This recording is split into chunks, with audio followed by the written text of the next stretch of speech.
Receptionist showed up briefly there, and there's lots of gimmick match icons, but we happen to land on a normal match again with switching off. So on the red team we have Porygon 2, Haunter, and Magcargo. Picks of pets. That might be a little hard right now. On blue team we have Xatu, Cherrim, and Charmeleon.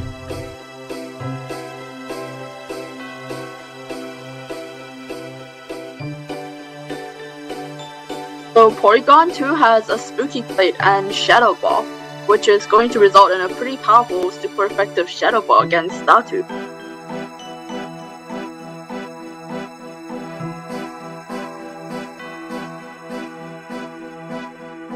Xatu is faster at least, so it is able to get a Psychic off on Porygon 2.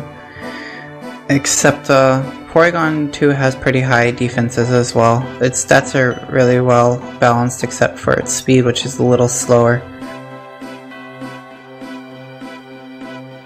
If Xatu somehow manages to beat Porygon 2 though, it would do not too well against Haunter because Haunter is faster and it's got Stab, Ominous Wind.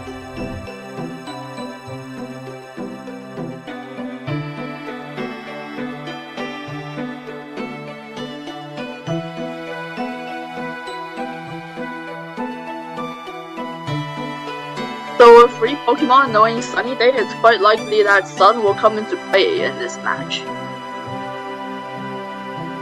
Karen's Flower Gift allows it to transform into a Blossom form in Sunny Day, and can also use Solar Beam.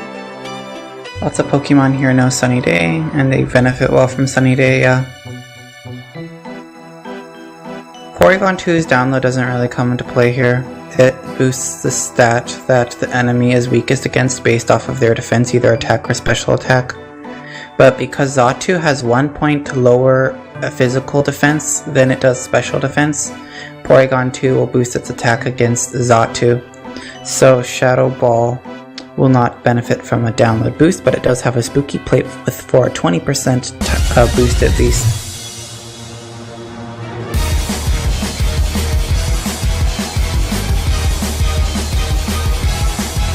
If Sun's already up and Charmeleon comes in, it's faster than Magcargo and it has Solar Power to boost its special attack, and Ancient Power will do pretty good damage against Magcargo, but Magcargo does have the advantage of having Stab and also a Stone Plate, so its Ancient Power is almost like as if it had Solar Power by itself, but Charmeleon is faster. Looks like overwhelming majority of people think that red team will win with about a 9-to-1 ratio.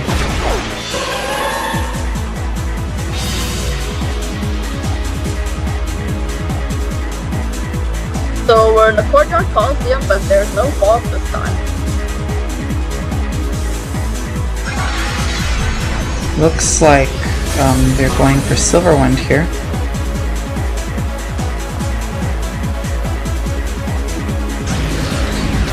I guess they were hoping for a Silver Wind boost, because a Silver Wind boost would have allowed them to survive another Shadow Ball.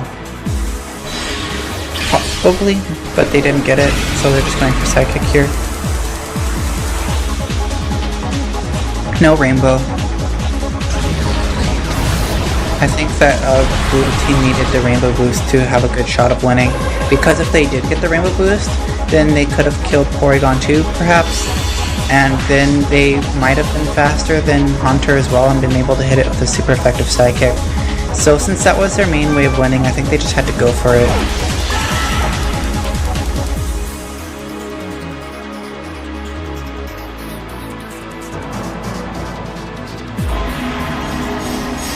Is going into Sunny Day, which will allow its Flower Gift to activate.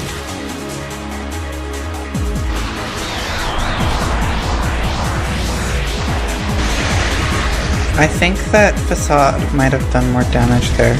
Oh, but Tri-Attack burns it.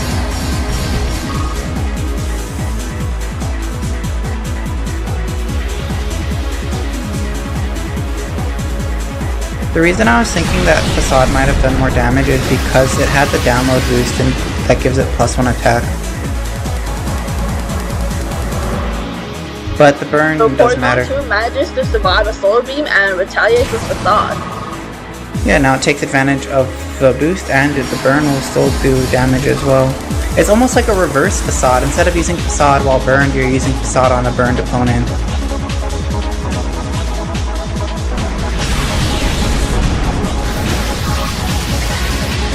Looks like that does finish off Porygon 2 at least, but Cherrim is heavily weakened and Hunter is faster.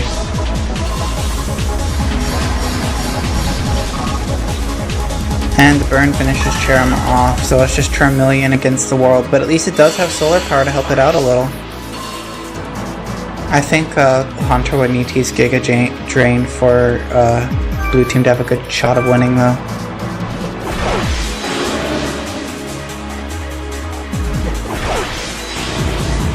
Either that or they could go for a Rainbow, but they already missed one Rainbow.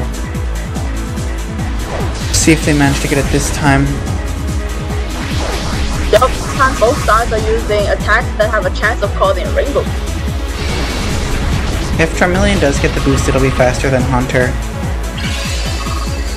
It does activate Shell Bell. Unfortunately, and Charmeleon is going to go for Fire Blast. Yeah, it's also taking damage from solar power, so even if it beats Haunter, it'd be hard to imagine it beating Macargo as well.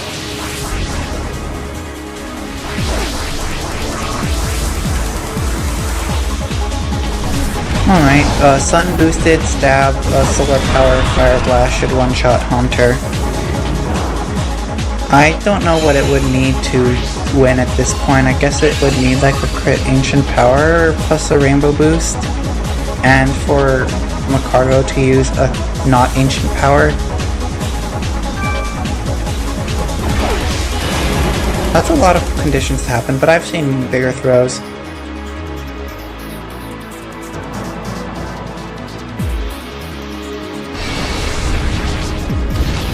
Oh, well there's a crit Ancient Power. Let's see if they get the boost. No boost, and looks like Macargo will just finish off with Ancient Power. Oops, that Ancient Power is too much for Charmeleon, and it goes down. Congratulations to Red Team for their 11% payout. Oh, not really a payout, it's just a small amount of money. I was excited about the possibility of Blue Team winning because I said they needed a crit Rainbow Ancient Power, and they got the crit, so I was hoping that we would see the Rainbow boost, but it didn't happen.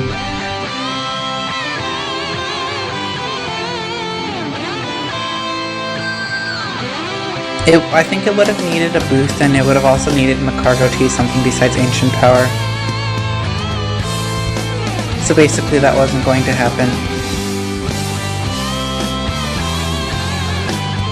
Like, if it went for Solar Beam or Fire Blast, I could see it surviving with the Special Defense boost, and looks like we're heading one step closer to the ball.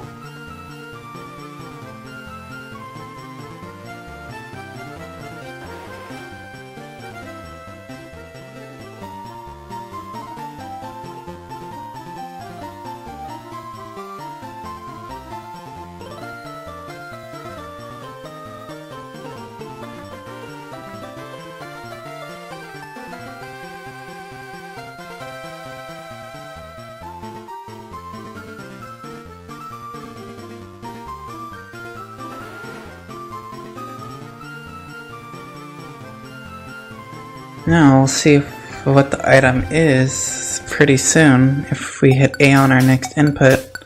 Switching is off, and we have Shield Dust match. All abilities get replaced with Shield Dust. Moves only do damage with no added effects. So on the red team we have Pidgeotto, Noctowl, and Delibird, all flying types. On blue team we have Gible, Smeargle, and Rotom.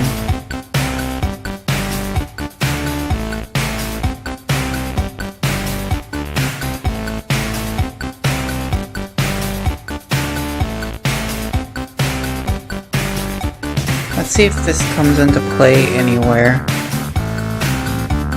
So basically, Shield Dust means that attacks like Water Pulse will not confuse the opponent. Yeah. Attacks like Signal Beam won't confuse them either. I guess, there's Zen Headbutt not flinching, Delibird Blizzard not freezing, Water Pulse not confusing, and Discharge not paralyzing. Well, Signal Beam isn't confusing either. So Shield Dust actually gets some utility in this matchup.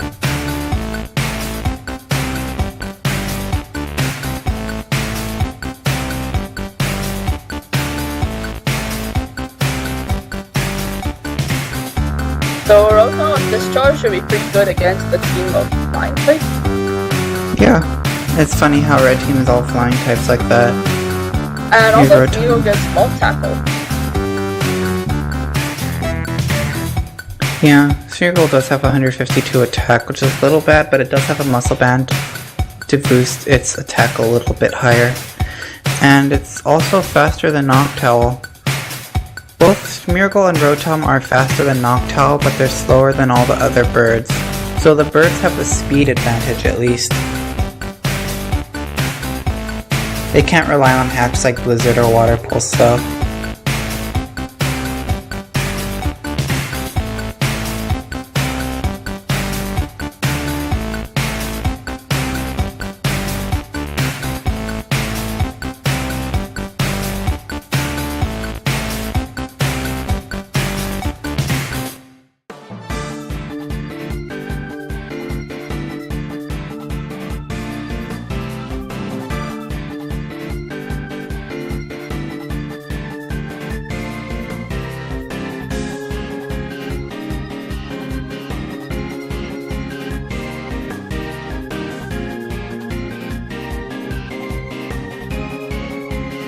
Looks like the match will be starting in around 10 seconds. 5 seconds, 2, 1, 0.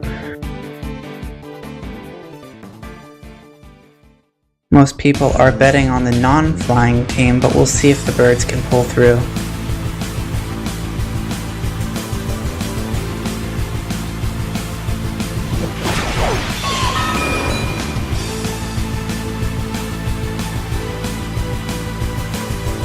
Looks like Blue's going to go for double team to try to get Outrage to miss. Because if they miss enough times with Outrage, then Outrage will start hitting itself in confusion.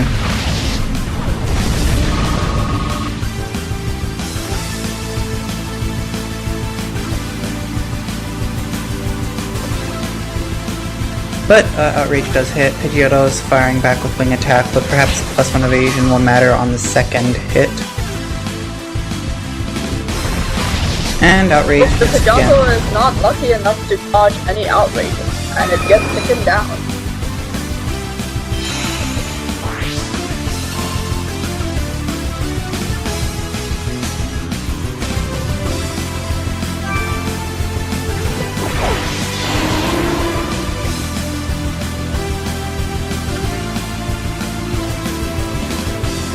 Noctowl, the slowest bird, is out now. It's actually slower than both Smeargle and Rotom. And it uses a Reflect, but Outrage will still do a decent amount of damage, given that Reflect is up and it's confused now, but it managed to get a 3-turn Outrage off before it got confused, which is lucky for Blue Team.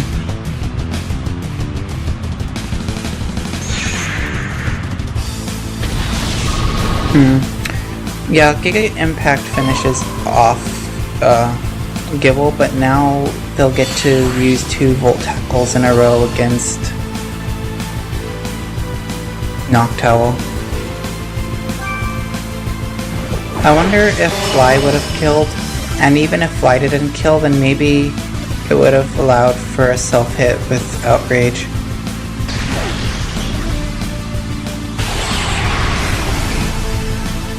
Oh, Volt Tackle did pretty good damage there. I wasn't expecting it to because Reflect. But I guess the sheer power of the move plus Muscle Band on Smeargle just lets it power through. I mean, even with Reflect, it's still 240 power. Noctowl barely Noctowl survived the goes, second yeah. Noctowl. Yeah, barely survived the second long tackle and flies up high. 2 HP. So Reflect does matter in the end.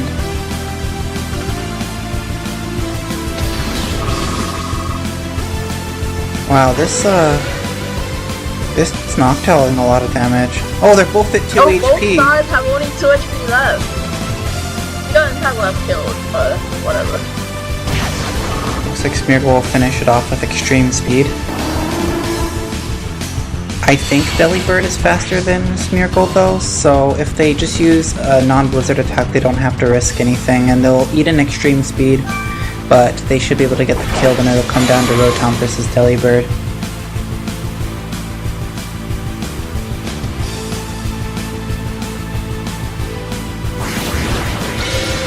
Unfortunately, there's no shield.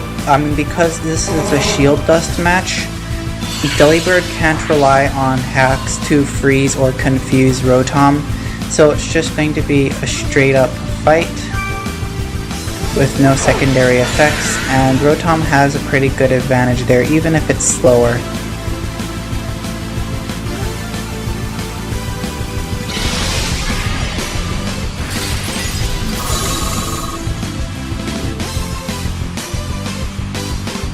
Blizzard does pretty good damage, but Rotom powers back with Discharge. And Discharge is enough to one-shot Delibird, so congratulations to Blue Team on their 33% payout. Yup, Discharge will have beaten Delibird anyways, but if Delibird used a critical hit Blizzard on Rotom, then Red Team would have won.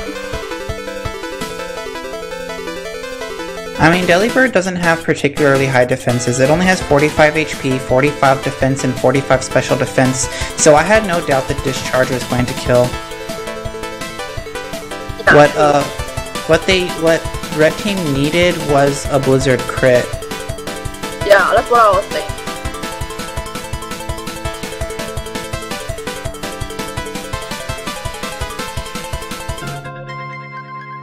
Time for the hourly break.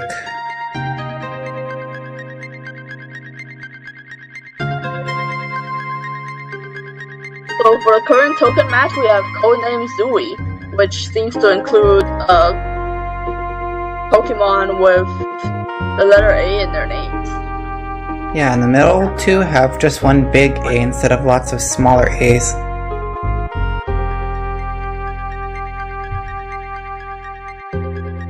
Yes, a match.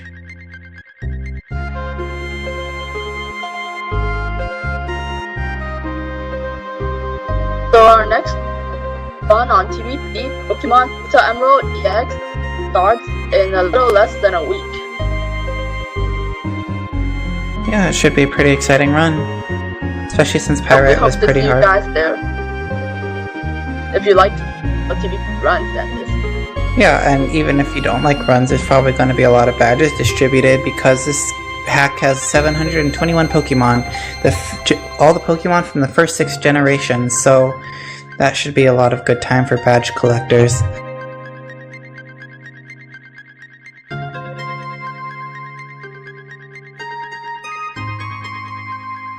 Zooey describes your soul, only screaming. I don't know if that's good or bad.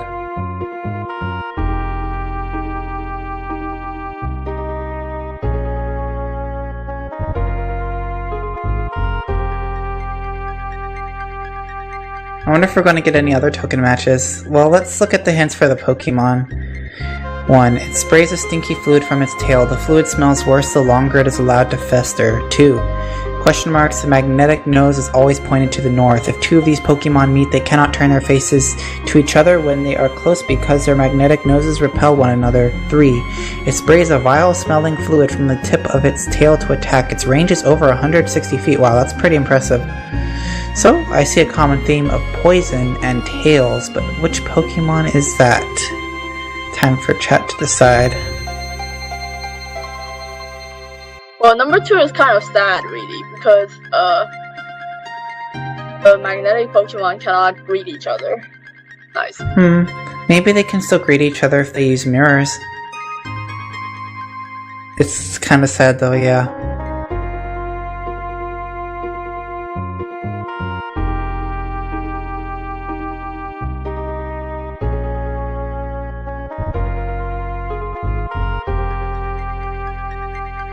Some guesses in chat are Skunktank and Pikachu. Pikachu does have a tail, but is it a toxic tail?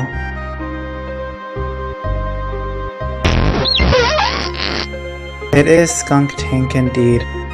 Congratulations, Midnight 170. And looks like we will be able to commentate just in time to see what the item is after all this time.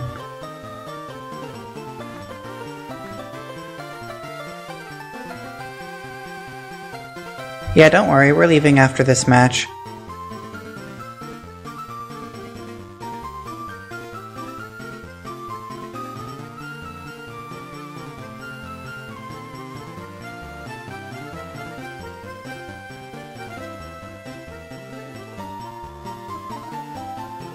We can't please everyone, but we're still glad that you're watching PBR and supporting